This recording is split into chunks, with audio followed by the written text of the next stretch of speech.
Juan, ¿y cómo se incorpora el tango a la ciudad de Buenos Aires?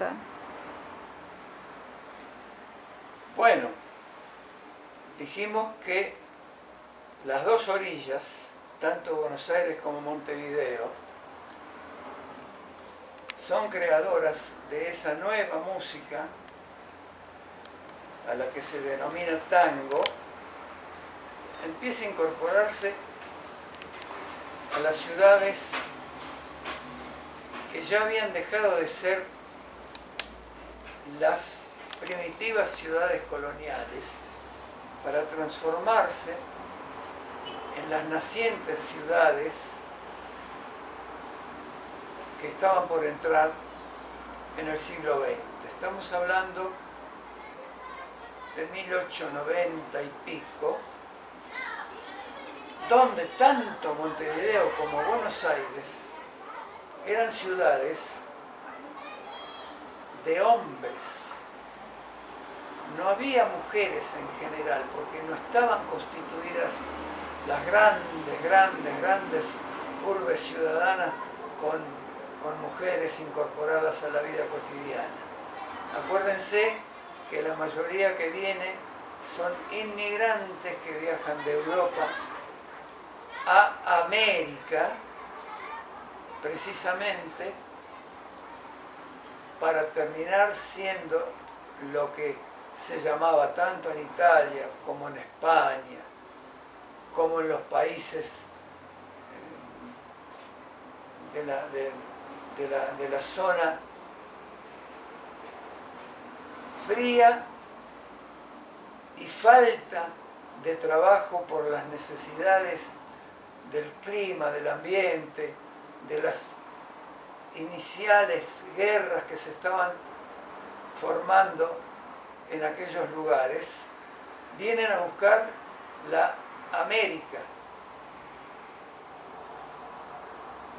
Intencionalmente, muchísimos a Norteamérica, porque ya estaba transformándose en la gran América, con Estados Unidos a la cabeza. Pero lo de habla hispana o latina tratan de venir a lugares donde el idioma era más factible. Entonces eligen, de alguna manera, Brasil por el portugués, y más abajo, en este caso, Uruguay y Argentina, porque la lengua era más fácil, al italiano le resultaba mucho más fácil hablar o aprender a hablar el idioma de Buenos Aires que ir a Estados Unidos. Claro. ¿Para qué venía el hombre solo? Justamente para ir formando una pequeña posición y después traer primero a la familia, a la novia más adelante, o los que estaban casados venían solos y después mandaban a llamar a sus esposas. Ahí es donde se tergiversa, y para mi gusto muy particular, la letra de los tangos iniciales de aquellos años. Son muy crueles respecto de la forma en que se dirigen a la mujer. Pero eso tiene una explicación. Y hay dos razones muy importantes. Primero, que al no haber mujeres, los hombres que venían a Buenos Aires a hacer la América para después traer a su esposa o a la familia, por la lógica necesidad, tenían que frecuentar los burdeles o los prostíbulos. Y allí se encontraban con grandes desventuras y desengaños, porque muchos de ellos se terminaban enamorando de las amantes de los burdeles. Y claro, esa mujer le iba a pagar mal. Y el pobre hombre que había venido, Con sacrificio. muchísimos de ellos, desde luego, con mucho sacrificio, pero muchísimos de ellos, analfabetos o semi-analfabetos, en momentos de angustia y desesperación, se pusieron a escribir algo. Y entonces, ¿qué escribían? Maldita, traidora, te mato. Yo soy coleccionista de tango desde mis 16 años. A los 16, 17, rompí 16 grabaciones de letras ofensivas de esa característica. Maldita y todos los epítetos imaginables que no lo podemos decir aquí frente a la cámara. Por esa razón se entiende que se hayan escrito esos primeros tangos. Por suerte, después tuvimos la gran corriente de los intelectuales, poetas y maravillosos escritores de la década del 30 en adelante, que nos llenaron de maravillosos tangos con unas letras exquisitas. Por eso también tenemos que hacer mención a cuál era la diversión del hombre solo de Buenos Aires, con esa naciente música que era el tango, que se bailaba precisamente en los burdeles, porque no había mujeres de familia o de sociedad que bailaran tango. Por eso también se practicaba bailar tango en las esquinas, a la luz del farolito, cerca del buzón, y bailaban entre hombres. Pero no bailaban por querer bailar, bailaban practicando pasos. Eso de que se bailaba entre hombres, no se bailaba entre hombres, se practicaba la intención de querer hacer pasos para después ir al burdel y e bailar. Impresionar a la dama elegida o a la amante, o hacerse famoso en el burdel porque bailaban mejor que otros. Practicaban entre ellos en las esquinas. Famosos los lugares conocidos como Barracas al Sur, que es lo que hoy conocemos por Avellaneda, o si no, Mi barrio, diría. tu barrio en tu primera vida anterior. Porque con Marina siempre hablamos que ella es representativa auténtica del tango de Buenos Aires, porque según la religión hindú, tenemos vidas anteriores, con reencarnaciones posteriores.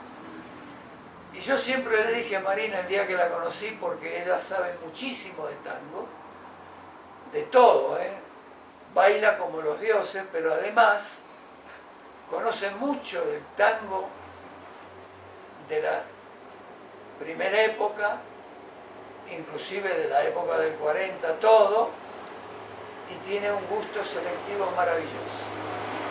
Así que entonces Marina, en su otra vida, había nacido a principios del siglo XX en Barracas.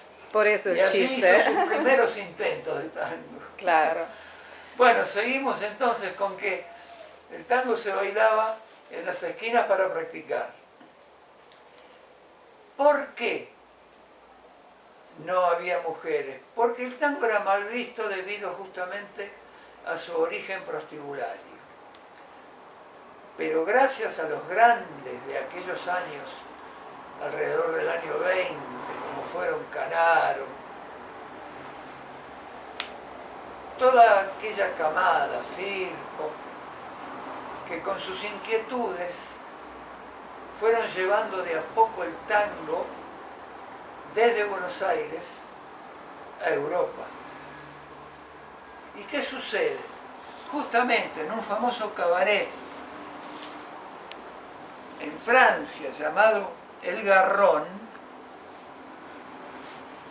aparecen los primeros intentos de tango y la sociedad francesa queda absolutamente impresionada con esa música de Buenos Aires y la incorpora inclusive a sus grandes salones de la alta sociedad.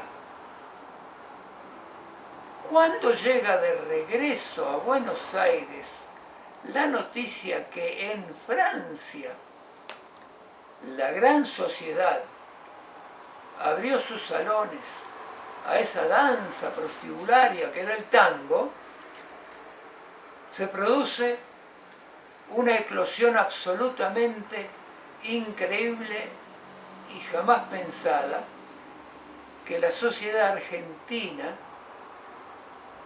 alrededor de los años 25-30, también abre sus salones.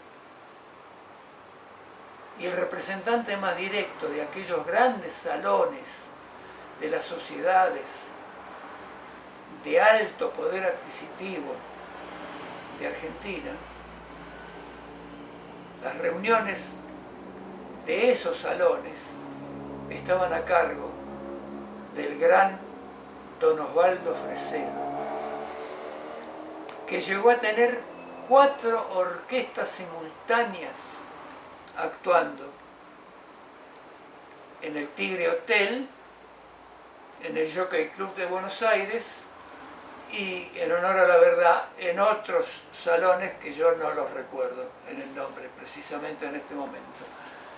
Pero sabemos entonces que el tango nace en Buenos Aires en los burdeles, llega a Europa, la sociedad europea lo recibe con los brazos abiertos, y cuando en Buenos Aires se enteran del éxito, retorna a Buenos Aires para transformarse en la gran música de los grandes salones de la alta sociedad argentina. Curiosa semejanza que se repite 50 o 60 años después, porque alrededor del año 84 tuvimos la bendición de una gran obra de teatro que se llamó Tango Argentino, ser expuesta en Europa y en Estados Unidos con un rotundo éxito absoluto y total. Resurgió entonces. Cuando los chicos de los años 80 y pico escucharon de que el tango se estaba poniendo de moda, desde luego, acá se bailaba tango, pero ya en esos años 80 y pico se había perdido muchísimo la costumbre de bailar tango. Claro, perché acá hubo un momento che coincide con il momento politico della dittatura militar, en que el tango estaba prohibido y durante años, diría del 55 por adelante, no había más tango, o si había de forma... Había muy perdidamente, pero no, el tango se pierde la costumbre de bailar tango en el año 1962, a partir de la famosa banda o sociedad de amigos que se llamó el Club del Clan, que dejaron de lado la costumbre de bailar tango, muchísima gente. Muy pocos eran los que... Por esa introduzione foránea de sí, de rock and roll, de todo. Rock and roll, precisamente, claro. Y toda la música que también, no solamente el rock and roll, en esos años estaba el cha-cha-cha. Hablamos de los años 60. 62. Ah, En el 62 arranca el Club del Clan, me parece, no me acuerdo exactamente si es el 62. Pero eso hizo una suerte de muerte prácticamente de la danza del tango. y Hubo estuvo muy así pocos, durante 20 años. muy pocos los que supieron mantener una estructura. Entre ellos tengo que nombrar a un amigo llamado Oscar Héctor, que se mantuvo desde el año 63 hasta el presente sin faltar una sola semana haciendo baile de tango. Estamos hablando de 54 años consecutivos sin faltar una sola semana. Increíble. No es fácil, ¿eh? Increíble. Bueno, en los años 60 y pico se bailaba en Regín, se bailaba en las confiterías del centro y se bailaba en los clubes, pero ya no tanto. Y hablando de clubes tenemos que retroceder entonces para atrás para contar cómo fueron los grandes tiempos del tango de los años 40, con las grandes orquestas, sus cantores y su música fabulosa y maravillosa.